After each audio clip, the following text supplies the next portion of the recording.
Un accident de la route qui a été très grave et qui a eu une prise de conscience importante de la chance qu'on a d'être vivant, un changement radical de vie aussi forcément.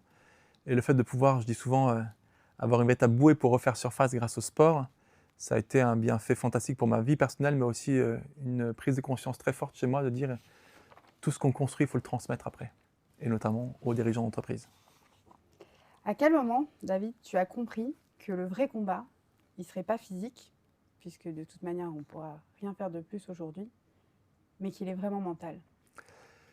C'est dans la capacité que chacun peut avoir de transformer toutes les difficultés en opportunités. Il y a une phrase que je dis beaucoup en conférence, il dit que le pessimiste voit en chaque opportunité une difficulté. Ou alors, à l'inverse, l'optimiste, lui, voit à l'inverse en chaque difficulté une opportunité. De transformer la difficulté pour se démarquer des autres. Cette capacité de pouvoir se dire que le premier combat, il est psychologique. Retrouver ses repères, qui on est, notre identité, et la mettre après au service d'un projet. Projet personnel de rééducation, projet de performance sportive, et ensuite projet de performance professionnelle pour transmettre tout ce parcours. Quand on a un tel accident, ce qu'on arrive à reconstruire pour faire surface et arrive à sortir de cette mauvaise passe, c'est précieux.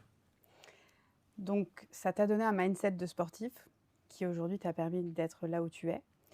Donc, pour toi, dans le sport de haut niveau, qu'est-ce qui ferait réellement la différence entre ceux qui gagnent et ceux qui restent bons?